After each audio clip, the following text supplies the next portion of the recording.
नमस्कार, मैं हूं संजय शर्मा। आप देख रहे हैं 4 PM news network. Bharatiya Janata party में गजब हाल चल रहा है। लोकसभा चुनाव के बाद बीजेपी के दिन अच्छे नहीं चल रहे हैं। उपचुनाव के नतीजे आए, 13 में से सिर्फ 2 सीटें मिली।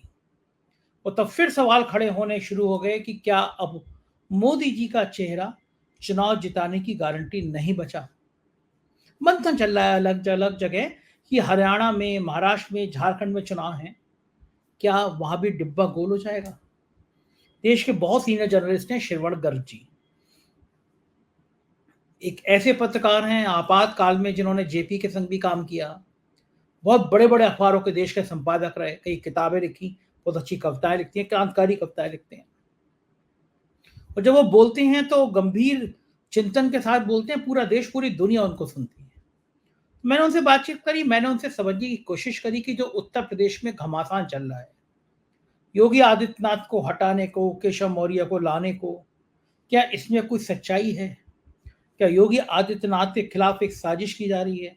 ठाकुर होने की, पिछड़ों का विरोधी होने की, एक एक करके पूर्व मंत्री, विधायक बगावत भरे बयान दे रहे हैं। भारतीय जनता पार्टी की राज्य कार्यकारिणी की बैठक हुई, इशारों इशारों में तीर छोड़े गए एक दूसरे के ऊपर, संगठन ज्यादा बड़ा होता है, हमारे नाम मतदाता सूची से कटा दिए गए, तरह तरह की बातें जेपी नड्डा के सामने आई।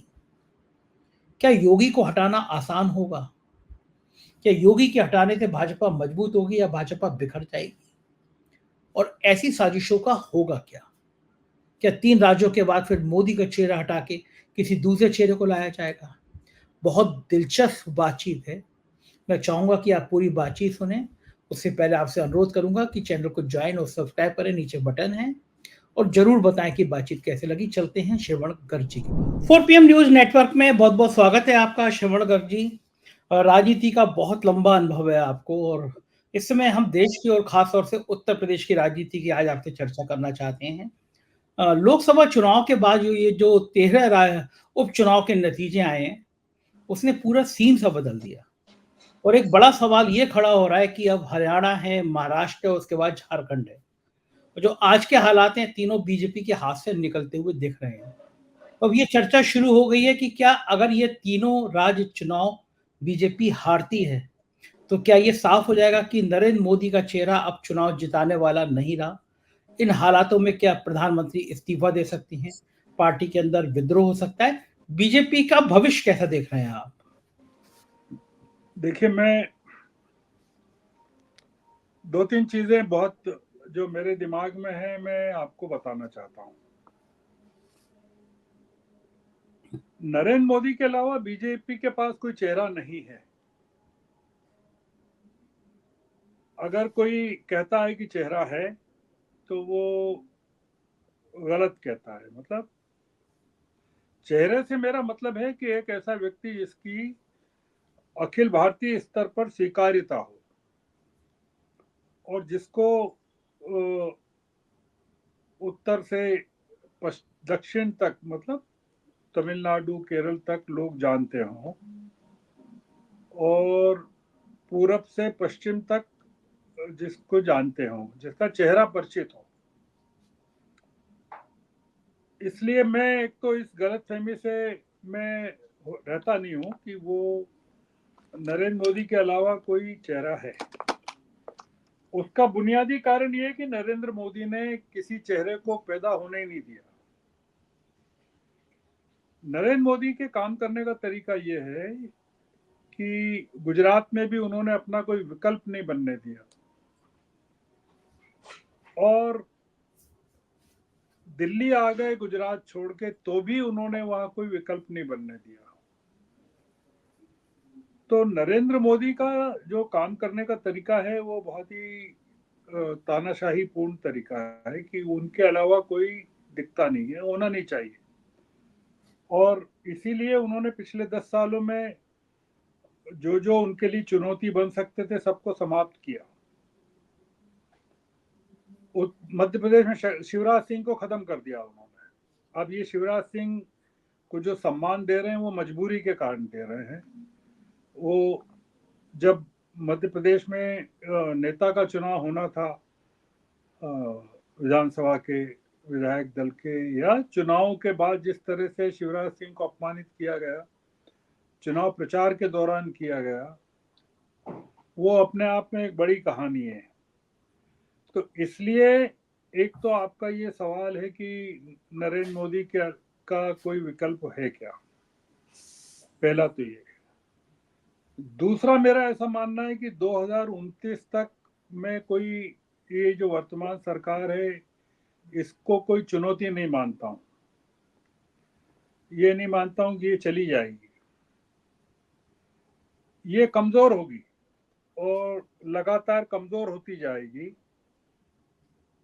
ये जो 13 सीटों पर उपचुनाव हुए 7 राज्यों के, वो बहुत ही महत्वपूर्ण है। वो महत्वपूर्ण ये है कि बीजेपी को सिर्फ 2 सीटें मिली हैं। एक सीट हिमाचल की मिली है उनको, और एक सीट और जो कोई मिली है, मैं मध्य प्रदेश, मध्य मध्य प्रदेश। प्रदेश की अमरवाड़ा की मिली।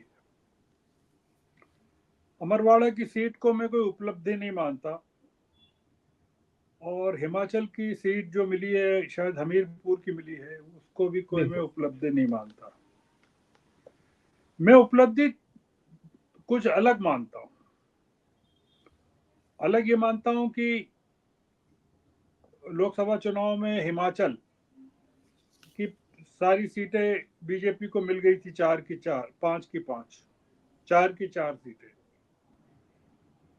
ये कांग्रेस ने फिर से दिखा दिया कि वो, आपने कांग्रेस को खत्म नहीं कर सकते वहां से, और वो मुख्यमंत्री की पत्नी भी जीत गई वहां से। उत्तराखंड में आपने पांचों की पांचों सीटें जीती थी। ये जो बड़ी हार है मंगलौर की, हरिद्वार जिले की जो सीट है, और बद्रीनाथ की जो सीट है, मंगलौर सीट पर एक मुस्लिम कैंडिडेट जीता है, और हरिद्वार तो बहुत ही तीर्थ स्थल है, वहां बीएसपी का कैंडिडेट भी खड़ा हुआ है, वो भी मुस्लिम है। ये टोटल रिजेक्शन है। ये जो इलेक्शन है, चारों सीटें बंगाल की, एक सीट तमिलनाडु की। दूसरा बड़ा धक्का लगा है वो ये कि बिहार में जेडीयू का कैंडिडेट हार गया, और वहां शंकर सिंह नाम के इंडिपेंडेंट कैंडिडेट जीत गए। सत्तारूढ़ दल है जेडीयू वहां, और रुपोली सीट पर हार एक बड़ी हार है। तो इसलिए लोकसभा चुनाव में भी बिहार में करीबन 9-10 सीटें विपक्ष को चली गई टोटलिटी में, जिसमें कांग्रेस की 3 भी हैं, राष्ट्रीय जनता दल भी है, सीपीएम भी है, और भी हैं। तो इसलिए ये जो उपचुनाव है, ये लोकसभा चुनाव के बाद जो परिणाम आए हैं उसका कंफर्मेशन है कि लोकसभा चुनाव में कोई लोगों ने या मतदाताओं ने गलत फहमी में वोट नहीं दिया था विपक्ष को, सोच समझ के दिया था, और ये उसकी पुष्टि हो रही है, जो कंफर्मेशन है। और आपको जो 2 सीटें मिली हैं, वो बहुत, आप उसको उपलब्धि नहीं है आपकी कोई। अब जो तो ये उपचुनाव होंगे, यूपी में 10 हैं। यूपी में 10 सीटें हैं, वो अखिलेश के लिए भी महत्वपूर्ण है, कांग्रेस के लिए भी महत्वपूर्ण है, और योगी आदित्यनाथ के लिए भी महत्वपूर्ण है। वो सीटें वो हैं उपचुनाव की जहां लोग पार्लियामेंट के लिए चुने गए हैं, संसद के लिए चुने गए हैं, और उनको विधानसभा की सीटें खाली करनी पड़ी हैं। ज्यादातर सीटें वो हैं, शायद एक को छोड़कर।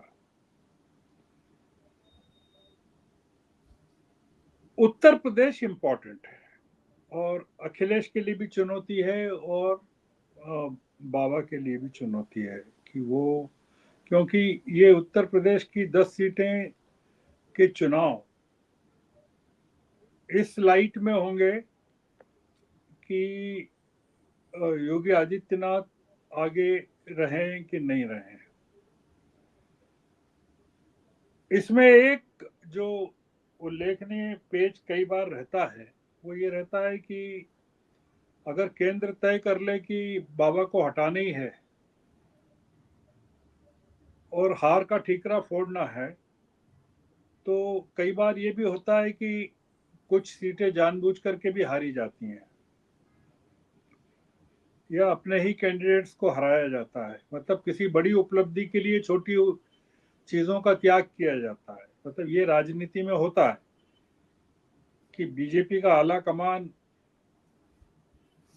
मतलब बाबा तो कोशिश करें 10 सीटें जीतने की, पर दिल्ली की रुचि उतनी नहीं हो कि वो पूरा जोर लगाए या पूरे संसाधन दे और बाबा को हटाने का एक एक्सक्यूज, जिसको कहना चाहिए, प्राप्त करे।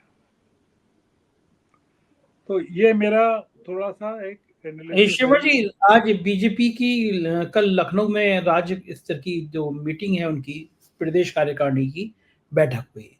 हार के कारण क्या है, लोकसभा चुनाव में बहुत बुरी तरह यूपी में हारी, इसका मंथन होना था। लेकिन संकेतों संकेतों में एक दूसरे पर ठीकरा फोड़ा जा रहा था।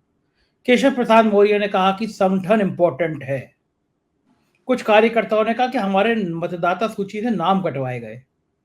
सरकार इनकी, मुखिया योगी आदित्यनाथ, तो नाम कटवाने का आदेश जो निचले स्तर के अफसर है वो सरकार के एक हिस्सा होते हैं। इशारों इशारों में एक दूसरे पे बाढ़ छोड़े गए। योगी आदित्यनाथ कैंप का मानना यह है कि टिकट हमारी मर्जी से नहीं दिए गए, थोपे गए टिकट। और योगी आदित्यनाथ के खिलाफ एक बहुत बारीक सी साजिश तैयार हो रही है। पहले एक पूर्व मिनिस्टर हैं मोती सिंह, उन्होंने कहा कि इतना भ्रष्टाचार मैंने कभी देखा नहीं, रिकॉर्ड टूट गया भ्रष्टाचार का। जौनपुर के बदलापुर के भारतीय जनता पार्टी के विधायक ने कहा कि केंद्र दखल दे वरना हम 2027 में आएंगे नहीं। उससे पहले मोदी सरकार में मिनिस्टर अनुप्रिया पटेल ने योगी आदित्यनाथ को चिट्ठी लिख दी कि आपके जो नौकरियों में भर्ती हो रही है इसमें पिछड़ों और दलितों को जानबूझ के भर्ती नहीं कराया जा रहा है। एक षड्यंत्र ऐसा पहले भी हुआ था, जब विधानसभा में 100-150 विधायक योगी आदित्यनाथ के खिलाफ धरने पर बैठ गए थे।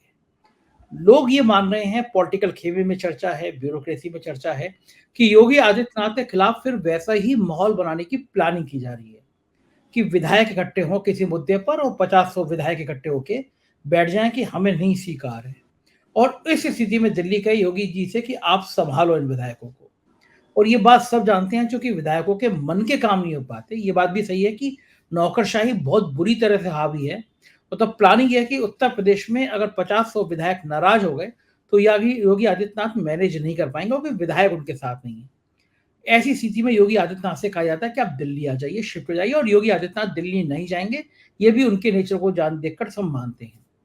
इन स्थितियों में योगी आदित्यनाथ की बगावत क्या बीजेपी झेल पाएगी, क्योंकि हिंदुत्व का वो एक बड़ा चेहरा हो गया है। जो हिंदुत्व के उग्र वोट बैंक हैं वो मोदी से ज्यादा योगी पे यकीन करने लगे हैं।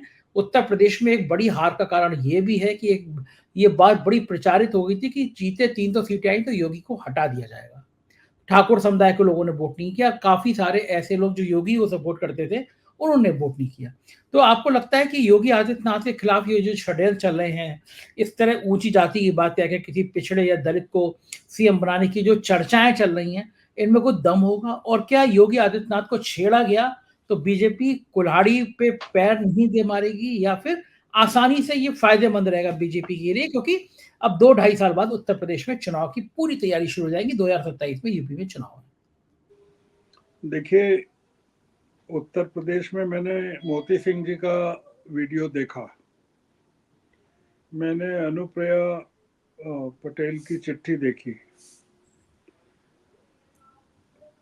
जिस आदमी को आंख नहीं हो और कान नहीं हो वो भी समझ सकता है कि ये दोनों चीजें, और जो जौनपुर वाली है वो भी सब प्रेरित है। वो किसी की हिम्मत नहीं हो सकती कि केंद्र के बगैर इशारे के वो इस तरह की चिट्ठी लिख सके या इस तरह के वक्तव्य दे सके कि भ्रष्टाचार और तमाम चीजें। इसमें कोई शक नहीं, क्योंकि जो लखनऊ में जो परिवर्तन हुए चीफ सेक्रेटरी लेवल पर जो या और जो नियुक्तियां की योगी जी ने बगैर दिल्ली की सहमति के, दिल्ली को नाराज करके जो उन्होंने किया, और तमाम चीजें जो इनको हटाया गया, वो जो कर रहे हैं अब वहाँ जो नियुक्त किया उनके खिलाफ कर रहे हैं। देखिए, मैं जो मोटे तौर पर समझता हूँ वो ये समझता हूँ कि योगी जी को हिंदुत्व की लॉबी का पूरा समर्थन प्राप्त है, जिसमें भागवत भी शामिल है। भागवत साहब का जो गोरखपुर प्रवास था, और योगी जी भी वहाँ उस समय थे, और सबसे ज्यादा चर्चा ये चली थी कि योगी और भागवत की मुलाकात हुई कि नहीं, बात हुई कि नहीं, मिले कि नहीं।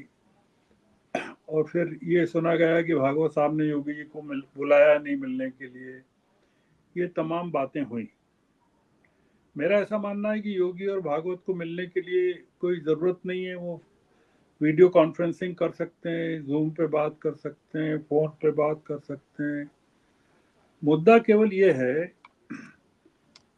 कि संघ का मोदी जी से मोह भंग हो गया है,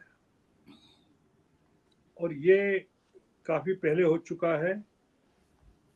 कर्नाटक चुनाव के तत्काल बाद, जब वो कर्नाटक में हार हो गई थी, उसके तत्काल बाद फिर आपने देखा कि अभी लोकसभा चुनाव में 5वें चरण के मतदान के ठीक पहले नड्डा जी का बयान आया, एक दिन पहले, कि संघ के साथ, वो जो बयान नहीं है, वो इंटरव्यू जो था उनका इंडियन एक्सप्रेस के साथ, जिसमें उन्होंने कहा कि संघ के साथ संबंधों को परिभाषित किया कि संघ अपना काम करे, वैचारिक और कल्चरल ऑर्गेनाइजेशन है। इसका मतलब ये था कि पॉलिटिक्स में या संघ, बीजेपी की जो राष्ट्रीय नीति है उसमें संघ का हस्तक्षेप अब बर्दाश्त नहीं होगा। संघ का मानना है कि ये जो हारें हो रही है लगातार, उसका बेसिक रीजन मोदी जी हैं। और संघ का ये भी मानना है कि हो सकता है, मानना है नहीं बोल रहा हूं मैं, हो सकता है कि अगले चुनाव तक 2029 तक बीजेपी का सफाया हो जाएगा। और संघ को सबसे ज्यादा डर जो लगता है राहुल गांधी से लगता है, कि वो सबसे पहले संघ पर आक्रमण करेंगे अगर सत्ता में आ गए तो। जब इंडिया अलायंस आ गया, पहला आक्रमण संघ पर होगा, सबसे पहला। और संघ के खत्म होने का मतलब है कि बहुत बड़ा नुकसान हो जाएगा। तो बीजेपी, संघ जो है वो केंद्र में सत्ता को इसलिए बचाना चाहता है कि बीजेपी को इसलिए बचाना चाहता है कि संघ को बचना जरूरी है। संघ की रुचि व्यक्ति में नहीं है, संघ की रुचि संघ में है और बीजेपी में, हिंदुत्व में है। क्योंकि बीजेपी के सत्ता से जाने का मतलब है कि हिंदुत्व पर जो इतना बड़ा काम हुआ है अभी तक, वो सब खत्म हो जाएगा। इसलिए इन्होंने, संघ का एक उम्मीदवार शिवराज सिंह थे, शिवराज सिंह को बारीकी से इन्होंने केंद्र में ले लिया, और वो चले भी आए। वो विद्रोह नहीं कर पाए, मना नहीं कर पाए। आपको याद हो तो विधानसभा चुनाव के तत्काल बाद शिवराज सिंह ने स्पष्ट रूप से कहा था कि वो दिल्ली नहीं जाएंगे, पब्लिकली कहा। उनसे जब पूछा गया आप दिल्ली जाएंगे, तो बोले मैं दिल्ली नहीं जाऊंगा। अब होंगे, शिवराज सिंह की कई फाइलें होंगी, कुछ होगा, कई बार ऐसा भी होता है, व्यापम घोटाला है और भी कई घोटाले हैं, तमाम चीजें हैं। तो इतने लंबे सालों तक शिवराज सिंह सत्ता में रहे हैं, तो मोदी जी को पता है कि कैसे हैंडल करना। योगी आदित्यनाथ पर वो हाथ नहीं डाल सकता केंद्र, क्योंकि योगी आदित्यनाथ पर कोई आरोप नहीं है इस तरह के, जिस तरह के और लोगों पर हो सकते हैं। इसलिए योगी आदित्यनाथ को ये उस तरह से नहीं हटा पाएंगे जैसे गुजरात में फोन पर रूपाणी को बोल दिया, विजय रूपाणी को, कि तुम इस्तीफा दे दो, और उन्होंने दे दिया और पूरा मंत्रिमंडल ने इस्तीफा दे दिया वहां। या मध्य प्रदेश में उन्होंने कहा कि मोहन यादव बनेंगे मुख्यमंत्री, तो मोहन यादव हो गए, या छत्तीसगढ़ में साय हो गए, या राजस्थान में भजन लाल हो गए। उत्तर प्रदेश में यह संभव नहीं होगा। पहली चीज, बाबा दिल्ली नहीं जाएंगे, ये भी तय है। और आपने देखा था ना कि इन्होंने अपने वो जो शर्मा जी को भेजा था उत्तर प्रदेश, जो गुजरात से लाए थे, और उनको अरविंद भेजा। शर्मा, अरविंद हाँ, शर्मा। अरविंद शर्मा। तो उसको लेकर कितना कॉन्फ्रंटेशन चला, आखिर तक चला। बाबा के पास खोने के लिए कुछ नहीं है, और मोदी जी के पास खोने के लिए सब कुछ है। बाबा के साथ पूरा का पूरा साधु हैं, संत हैं, गोरखनाथ मठ है, शंकराचार्य हैं, सभी लोग हैं, हिंदुत्व के पूरी की पूरी ब्रिगेड है उनके साथ। और मोदी जी के साथ नहीं है, कोई भी नहीं है, शंकराचार्य भी नहीं है, हिंदुत्व भी नहीं है, राम मंदिर भी नहीं है। मेरा ऐसा मानना है कि योगी आदित्यनाथ को अगर हटाया गया तो बीजेपी की बची हुई सीटें भी खत्म हो जाएंगी,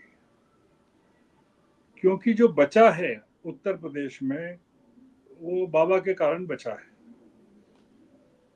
और वही हिंदुत्व के कारण बचा है। जो सुन रहे हैं वो ये सुन रहे हैं कि किसी पिछड़े वर्ग के नेता को लाना चाहते हैं, ये उनकी काट के लिए। केशव मौर्य का नाम चलता है कि केशव हाँ, मौर्य केशव को। मौर्य का नाम चल रहा है, मान लीजिए केशव मौर्य का नाम चल रहा है। केशव मौर्य कुछ नहीं कर पाएंगे उत्तर प्रदेश, क्योंकि अभी तक वो कुछ नहीं कर पाए। इतने समय से उनका, केशव मौर्य का कोई वहां योगदान नहीं है उत्तर प्रदेश की राजनीति में। बीजेपी के साथ दिक्कत यह है कि बीजेपी में नेता नहीं है कोई भी, मोदी जी के अलावा। और कांग्रेस में या इंडिया अलायंस में नेता ही नेता हैं, ढेर सारे नेता हैं, हर राज्य में नेता हैं।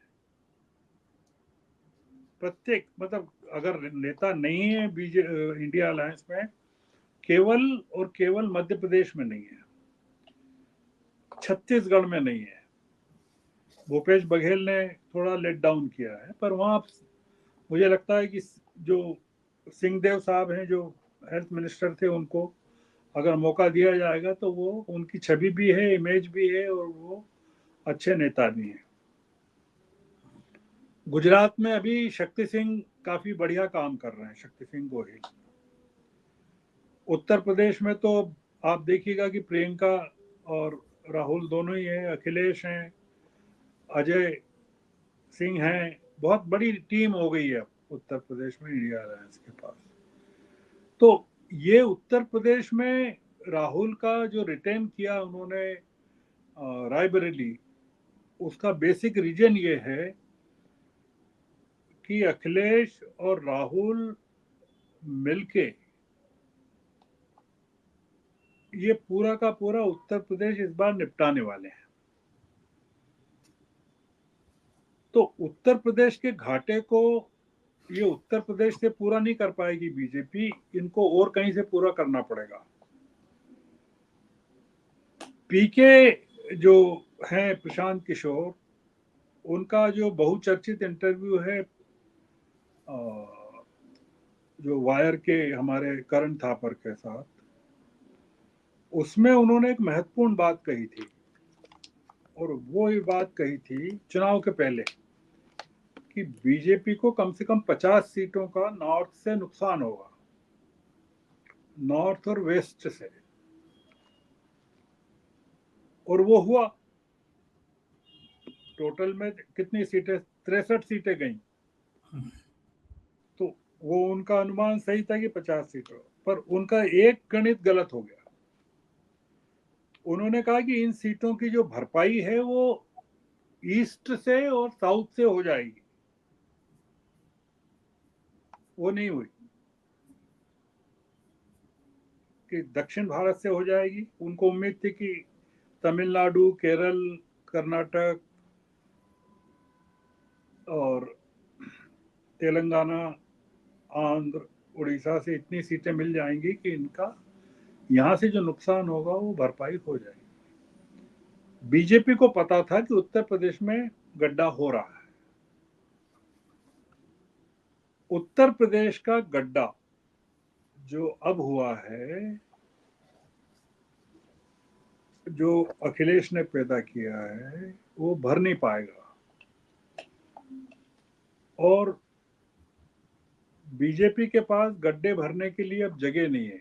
अब गड्ढे बचाने पड़ेंगे उनको, मध्य प्रदेश में, छत्तीसगढ़ में, गुजरात में बचाने पड़ेंगे। तो इसलिए मैं जो देख रहा हूँ बीजेपी का भविष्य, वो खतरे में देख रहा हूँ। ये अगर इधर चला जी। श्रवण जी, मैं ये पूछना चाहूंगा, इस बीच में राहुल गांधी का क्रेज लगातार बढ़ रहा है। यूट्यूब पे, गूगल पे सर्च करने वालों की संख्या मोदी जी से ज्यादा राहुल को लेकर हो रही है। देश में राहुल का क्रेज बढ़ा है। तो ये राहुल का बढ़ता हुआ क्रेज, मोदी का घटता हुआ चेहरा, उत्तर प्रदेश जैसे बड़े राज्य में बगावत जैसी स्थिति, ये सब मिला के क्या बहुत ज्यादा खतरा अगले 1-2 सालों में नहीं हो सकता है मोदी के नेतृत्व को चुनौती देता हुआ? पार्टी के अंदर बगावत हो सकती है क्या? देखिए, अपने को गणित के हिसाब से चलना चाहिए, और गणित ये कहता है कि बीजेपी के सांसद जो हैं, 240 सांसद, वो डरे हुए हैं, और वो कोई उनमें से कोई टूटेगा ये कोई संभावना नहीं है। बस एक सेकंड रुकूंगा। कर्नाटक में एक दलित सांसद ने आरोप लगा दिए, ये कहा कि मोदी सरकार ऊंची जाति के लोगों की है, मंत्रिमंडल में ऊंची जाति का। ये कभी 10 सालों में नहीं हुआ था कि कोई बीजेपी का एमपी इस तरह अपनी सरकार पे, मोदी जी के ऊपर ये सवाल उठा दे। तो क्या आपको लग रहा है शुरुआत हो गई, ये चिंगारी छूट गई है? बीजेपी में शुरुआत ये हुई है कि मोदी को रिप्लेस किया जाए। आपको दो चीजें समझना पड़ेगी शर्मा जी। एक तो ये कि बीजेपी की सरकार चली जाए, ये कोई सांसद नहीं चाहता है। अपन क्या जोड़ रहे हैं कि ये जो असंतोष है वो बीजेपी की सरकार को खा जाएगा, नहीं। ये संघ प्रेरित है। ये जितना का पूरा जो आप देख रहे हैं विद्रोह जो है, ये दो चीजें चल रही है। एक तो ये अनुप्रिया पटेल वाला, मोती सिंह वाला, जौनपुर वाला जो आपने बताया, जो मैंने भी देखा। एक ये चल रहा है कि बीजेपी में मोदी जी के खिलाफ असंतोष, कि जिसमें गडकरी जी ने कहा कि भाई हमको वो गलती नहीं करना चाहिए जो कांग्रेस ने की, जो उन्होंने गोवा में अभी कहा बीजेपी की बैठक में। अब उन्होंने ये तो नहीं कहा ना कि क्या गलती नहीं करना चाहिए, उन्होंने ये नहीं बताया कौन सी गलती, उन्होंने सिर्फ ये कहा ना गलती नहीं करना चाहिए। बीजेपी में ये चल रहा है कि बीजेपी को बचाओ। बीजेपी को बचाने के लिए जरूरी है कि मोदी जी की जगह किसी सर्वमान्य दूसरे नेता का आना जरूरी है। वो सर्वमान्य नेता कौन हो सकता है? वो सर्वमान्य नेता योगी आदित्यनाथ नहीं हो सकते, क्योंकि उत्तर प्रदेश की हार के बाद योगी आदित्यनाथ का जो वजन था वो पूरा का पूरा कम हो गया है, पूरी के पूरे उसमें। पर संघ अभी भी मानता है कि उत्तर प्रदेश में अगर बची हुई सीटों को बचाना है तो योगी आदित्यनाथ के ऊपर आंच नहीं आनी चाहिए। और ये केशव प्रसाद मौर्य जो हैं, इनके आते ही सीटें नहीं बचेगी। जो हिंदुत्व के हिंदू है, बचा हुआ हिंदू, वो भी छिटक जाएगा बीजेपी से उत्तर प्रदेश में। और ये इनके साथ, योगी के साथ जो ठाकुर लॉबी है, ठाकुर वोट है, वो तो चले ही जाएगा पूरा का पूरा, एकदम क्षत्रिय लोग सब चले जाएंगे, और उसका असर उत्तराखंड पे भी होगा, गुजरात पे भी होगा, सब जगह होगा।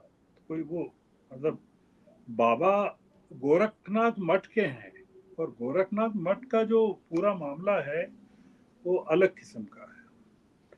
ये जो आपने कहा कर्नाटक वाला, ये बढ़ेगा और डू एंड डाई वाली स्थिति हो सकता है। पर मैं जैसा जानता हूं, मैं जैसा अध्ययन है मेरा, मोदी जी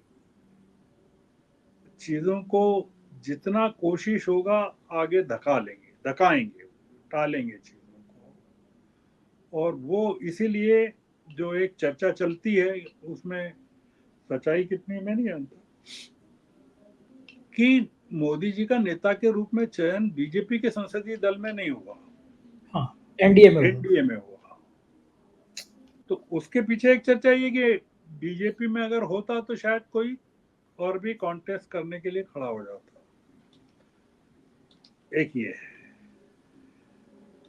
तो वो कई चीजें हैं जो बताती है। पर देखिए, राहुल का मामला बहुत आगे बढ़ गया है शर्मा जी। राहुल अब इंटरनेशनल फिगर बन गए हैं, और वो मोदी जी कहीं लगते नहीं है उसके आगे, उनके आगे कहीं नहीं लगते। मतलब उत्तर प्रदेश का जो CSDS का सर्वे है, उसमें भी जो उनकी लोकप्रियता है राहुल की, वो आपने देखी कि मोदी जी के मुकाबले कहीं आगे है। अखिल भारतीय स्तर पर भी राहुल जी की जो स्वीकृति है या एक्सेप्टेबिलिटी है, वो मोदी के मुकाबले कहीं ज्यादा है, बढ़ गई है। पर उससे कोई फर्क इसलिए नहीं पड़ता कि मध्य प्रदेश, छत्तीसगढ़, दिल्ली, उत्तराखंड, हिमाचल और आंध्र प्रदेश, गुजरात, ये जो तमाम राज्य हैं, उड़ीसा, आप अगर इनके परिणाम देखें लोकसभा के, तो राहुल का अगर असर होता इन राज्यों में लोकसभा में, तो इन राज्यों में 128 सीटें हैं लोकसभा की, जो मैंने राज्य आपको बताया, और कांग्रेस को सिर्फ 3 सीटें मिली हैं।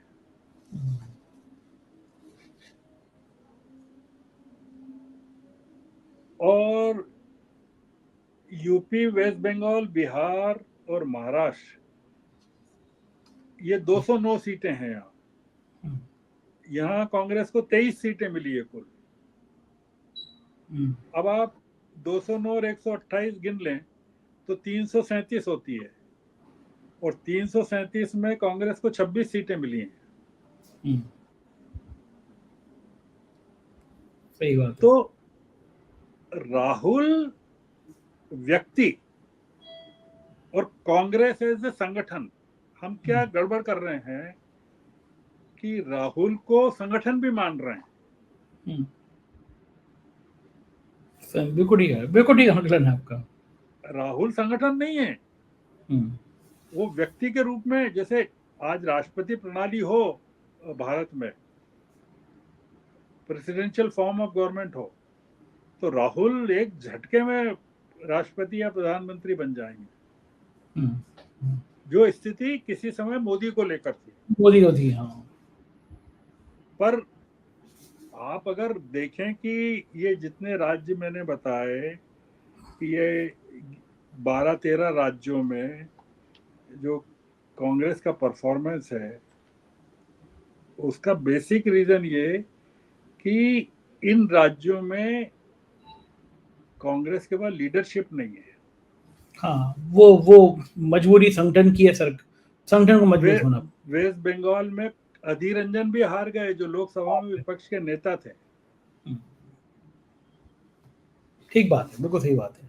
तो हमको थोड़ा सा, मैंने वही शुरू में ही कहा था कि गणित पर चलना पड़ेगा। राहुल नेता तो बहुत बड़े हैं, पार्टी मजबूत कमजोर है। पार्टी कमजोर है, पार्टी पे काम करने की बहुत जरूरत है।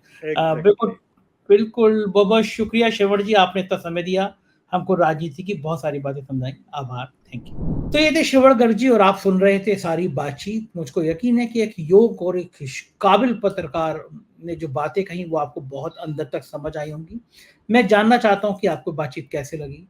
कमेंट करिएगा, चैनल को जॉइन और सब्सक्राइब करिएगा। शुक्रिया, थैंक यू।